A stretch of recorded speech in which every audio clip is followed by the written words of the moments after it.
안녕하세요. 논산중앙초등학교 보건교사 김재웅입니다.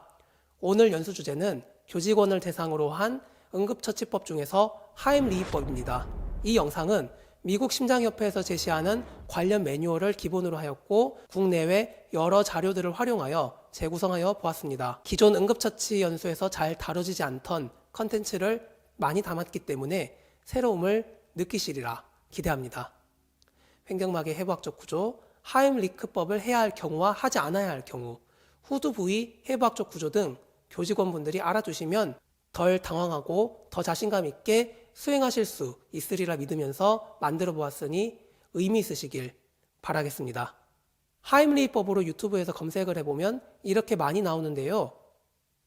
정확한 명칭은 이것을 고안한 미국인 흉부외과 의사 헨리 하임리크의 이름을 따서 하임리크법이라고 하는 것이 맞고 1974년에 식당을 운영하던 한 미국인이 목에 음식물이 걸려서 힘들어하는 손님을 복부 밀치기로 살려냈고 헨리 하임리크가 처음 보고해서 알려졌습니다.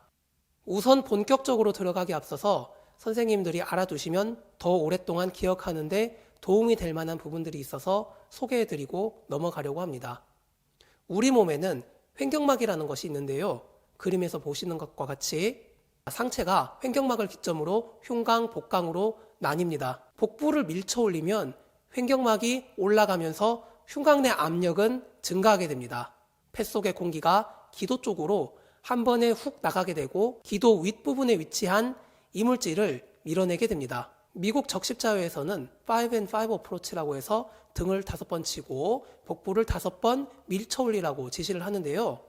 그림으로 보자면 다음과 같습니다. 복부 밀치기법은 오른쪽에 초록색 동그라미와 같이 대상자 등 뒤에 서서 배꼽 위에 주먹을 올려놓고 다른 한 손으로 그 주먹을 감싸쥐고 대상자의 배를 끌어당기듯 밀쳐 올리는 것입니다. 그런데 우리가 어딘가 혼자 있는 상황에서 누군가가 나에게 하임리크법을 해줄 수 없는 상황이라면 어쩌면 좋을까요?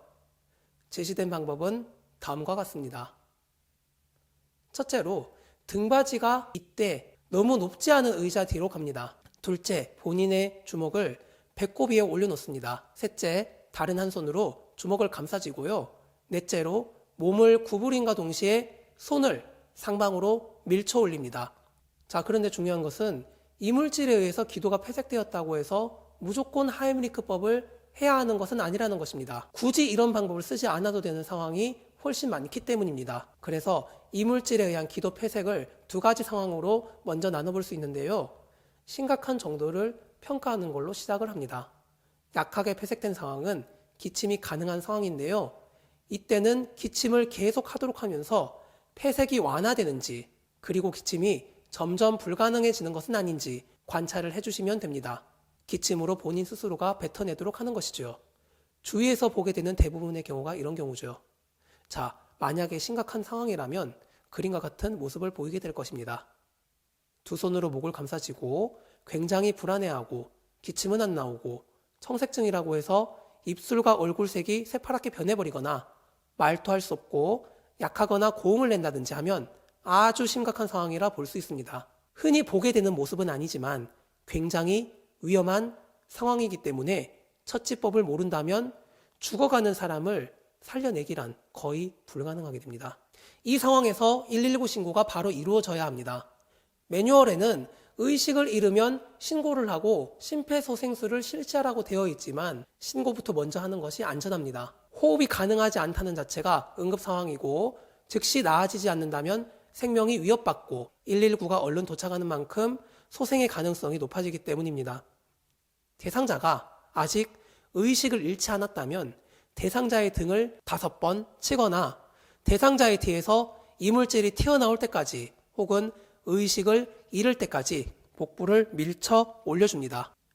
자, 하임리크법을 하다가 대상자가 의식을 잃어버리면 어떻게 해야 될까요? 하임리크법을 다루는 많은 영상들이 그 이후까지는 나가지 않는데요. 알려드리겠습니다. 119 신고는 의식을 잃기 전이라도 이루어져야 한다고 했고요. 즉시 편평한 바닥에 눕혀서 심폐소생술을 실시하는 것입니다. 이물질이 목에 걸렸는데 왜 심폐소생술을 하지? 이렇게 궁금해 하시는 선생님이 있었는데요. 해부학 그림을 보여드리면서 설명드리겠습니다. 후두 내시경을 코로 집어넣은 모습입니다. 보시다시피 식도는 기도 뒤쪽에 위치합니다. 그래서 우리가 먹는 음식물들은 전부 앞쪽이 아닌 조금 뒤쪽으로 넘어가는 것이에요. 기도는 앞쪽에 있습니다. TV나 담뱃갑을 보면 앞쪽에 기관 절개관이라고 해서 산소를 공급하고 가래를 제거하기 위한 구멍을 볼 수 있는데요. 이렇게 말입니다. 그 구멍이 앞에 위치하는 이유, 그리고 인공호흡을 할 때 고개를 뒤로 젖히는 이유가 우리의 기도는 앞쪽에 있기 때문입니다. 만약에 고개를 이렇게 숙인 상태가 된다면 기도가 꺾이게 되겠지요. 자, 계속 볼게요. 공기는 성대를 통과하고요. 이것은 여러 층의 근육으로 이루어져 있고 떨리면서 소리가 만들어집니다. 목소리를 많이 쓰시는 선생님들은 이거 관리 잘 하셔야 됩니다. 음식물은 식도로 넘어가야 하지요. 이렇게요. 그리고 보통은 이 후두개가 음식물이 기도 방향으로 향하는 것을 방지해 줍니다. 그런데 어쩌다가 이렇게 기도 방향으로 음식물이 내려온다면 성대 근육은 수축하게 되고 구멍은 막혀버리게 됩니다. 아까 전에 기도가 폐쇄되면 기침조차 못하게 되는 상황이 온다고 했는데요. 음식물이 이 구멍을 막아버려서가 아니라 성대 근육이 수축해서 구멍을 닫아버리기 때문입니다. 기도로 무언가가 들어오지 않도록 우리의 의지와는 상관없이 일어나는 작용입니다. 이렇게 스스로를 보호하는 것이죠. 그렇다면 공기가 통과할 수 없습니다. 따라서 단 몇 번의 복부 밀쳐 올리기 방법으로 이물질 제거가 되지 않을 수 있는 것이고 한 10번 정도 밀쳐 올리다 보면 공기의 힘이 맞물려 있는 근육 사이의 틈을 벌리게 되고 공기가 이물을 밀어낼 수도 있다는 것입니다. 그렇게 되면 다행이죠. 그렇다 하더라도 병원 가서 검사를 받아봐야 합니다. 왜냐하면 이 방법이 복부 장기 손상을 유발할 수 있기 때문입니다. 그러다가 아직 이물질이 빠져나오지 않았는데 의식을 잃어버린다면 바로 눕혀서 심폐소생술의 가슴 압박을 실시해 줍니다. 그럼 이물질이 밀려나오게 할 수 있습니다. 주기적으로 이물질이 나왔는지 관찰도 해주시고요. 어떻게 심폐소생술의 가슴 압박이 이물질을 밀어내느냐? 우리는 의식을 잃거나 비몽사몽한 상태가 되면 근육이 어떻게 되던가요? 풀려버리게 되죠.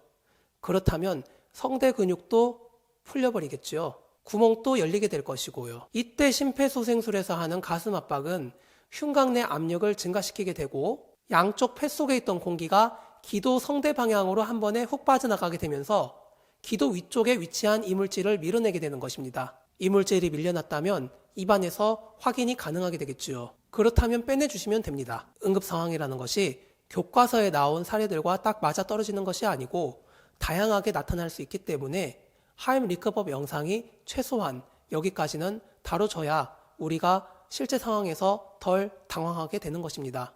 그리고 저의 심폐소생술 영상에서 가슴 압박을 통해 뼈가 부러진다고 해도 그것이 그렇게 위험한 상황이 아니라는 것을 설명드릴 텐데요. 혹시나 이와 같은 상황이 일어나지 않는 것이 가장 좋지만 일어난다면 의식을 잃어버리더라도 당황하지 말고 이제 대상자가 의식을 잃었으니 온몸의 근육이 풀릴 것이고 성대 근육도 풀어지고 성대 구멍이 열리고 이물질이 밀려날 수 있겠구나.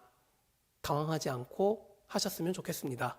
정리해 보겠습니다. 상기도가 약하게 폐색된 상황, 즉 기침이 가능한 상황이라면 계속해서 이물질을 뱉어낼 때까지 기침을 권유하라고 말씀드렸고요. 상기도가 심하게 폐색된 상황이라면 목을 움켜잡고 점점 입술이 파래지고 울지도 말하지도 못하고 숨을 쉴 때 높은 음이나 약한 음이 나고 기침과 호흡이 약해지거나 불가능해지는 모습을 보일 것입니다. 그럼 바로 심각한 응급 상황으로 인지해서 119에 신고를 하고 하임리크법을 실시를 하고 의식을 잃으면 심폐소생술을 침착하게 인공호흡을 포함해서 해주시면 되겠습니다. 심폐소생술 영상에서 다시 만나 뵙겠습니다. 감사합니다.